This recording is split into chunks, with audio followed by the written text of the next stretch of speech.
để tông khô nương ba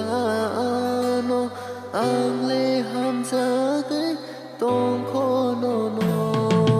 mùi tu để tông khô nương ba nó ang lê ham sa cái tông khô nó nó bờ khả tông thơ ya nương cứ rì khe oro thu ơi bố mục tư rì tha ya.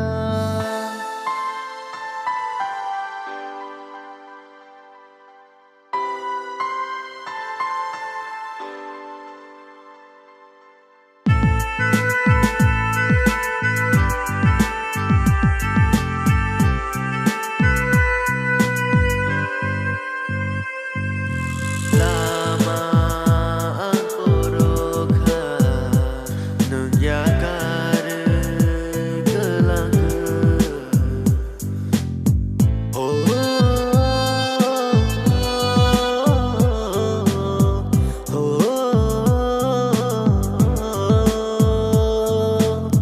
horni mango nung le fire một tháng go nay nay mà nung cứ rơi mùi tu để tông khô nung ba nó ang lê ham sa cái tông khô nó nó